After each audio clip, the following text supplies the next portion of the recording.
அனைவருக்கும் வணக்கம். நான் உங்கள் ஹோமியோபதி டாக்டர் சிவகுமார். இன்றைய மருத்துவ பதிவில் அலர்ஜிக் ரைனைட்டிஸ் அல்லது ஹே ஃபீவர் என்று மருத்துவ ரீதியாக அழைக்கப்படுகின்ற ஒவ்வாமையால் வருகின்ற சளி தொந்தரவு குறித்த தகவல்களை பார்க்கலாம். பொதுவாக இந்த அலர்ஜி அப்படின்னா என்ன அப்படின்னு கேட்டீர்கள்னா, பெரும்பாலானவர்களுக்கு ஒத்துக்கொள்ளக்கூடிய ஒன்று, ஒருவருக்கு ஒத்துக்கொள்ளாமல் போவதை நம்ம அலர்ஜி அல்லது ஒவ்வாமை அப்படின்னு சொல்கிறோம்.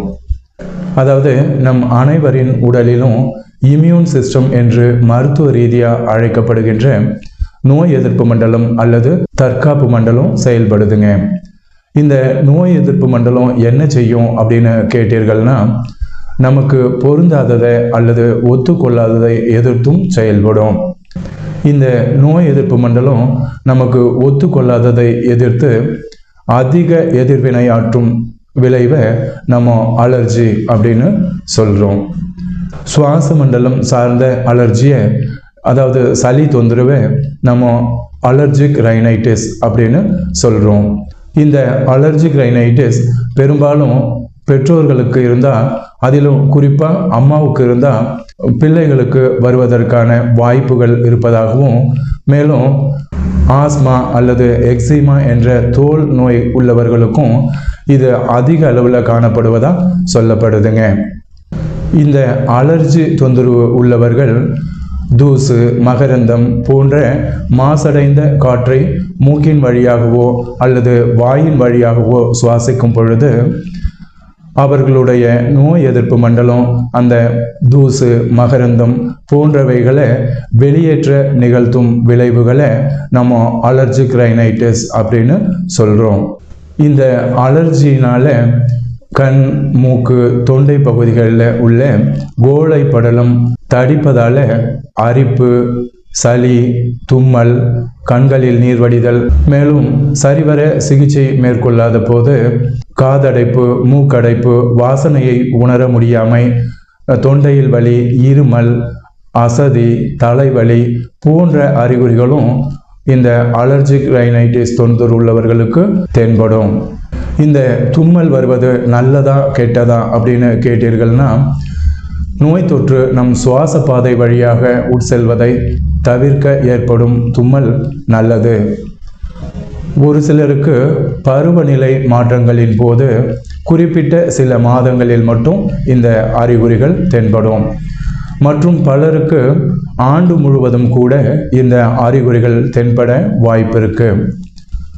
அடுத்து இந்த அலர்ஜிக் ரைனைட்டிஸ், அதாவது சளி தொந்தரவு உள்ளவர்கள் தவிர்க்க வேண்டியவைகள் அப்படின்னு பார்த்தோம்னா, இந்த அலர்ஜி என்பது ஒருவருக்கு ஒருவர் வித்தியாசப்படும். எனவே உங்களுக்கு எது ஒத்துக்கொள்ளாததோ அதை தவிர்ப்பதாலும் அவற்றிலிருந்து விலகி இருப்பதாலும் இந்த சளியின் தாக்கத்தை நம்ம குறைத்து கொள்ள முடியும். தவிர நீங்கள் பயணிக்கும் போது முகக்கவசம் அணிவதை வழக்கமாக்கி கொள்ளுதல், அப்புறம் வெளியில் சென்று வந்தவுடன் கை கால்களை கழுவி உடைகளை மாற்றிக்கொள்ளுதல், மேலும் கண், மூக்கு, முகத்தை அடிக்கடி தொடுதலை தவிர்ப்பதாலும் இந்த அலர்ஜியின் தாக்கத்தை நம்ம குறைத்து கொள்ள முடியும்.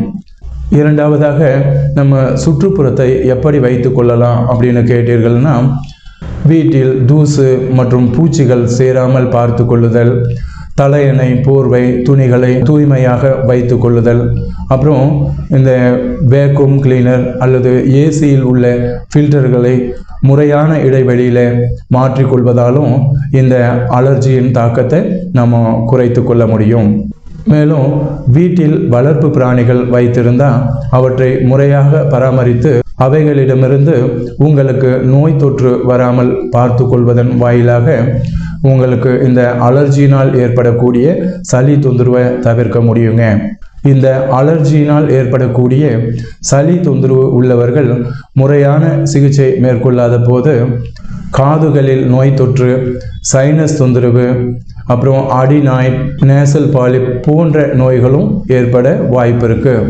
மேலும் ஆஸ்மா உள்ளவர்களுக்கு அந்த ஆஸ்மாவின் அறிகுறிகள் அதிகப்படவும் வாய்ப்பு இருக்கு. எனவே ஆரம்ப நிலையிலேயே தகுந்த மருத்துவ ஆலோசனை பெற்று சிகிச்சை பெறுவதன் வாயிலாக இந்த அலர்ஜிக் ரைனைட்டிஸ் என்று சொல்லப்படுகின்ற சளி தொந்தரவிலிருந்து நீங்கள் நிவாரணம் பெற முடியும். மேலும் இது போன்ற மருத்துவ தகவல்களை நீங்கள் தொடர்ந்து தெரிந்து கொள்ள சப்ஸ்கிரைப் பண்ணுங்கள், ஷேர் பண்ணுங்கள், லைக் பண்ணுங்கள். மீண்டும் அடுத்த பதிவில் சந்திப்போம். நன்றி.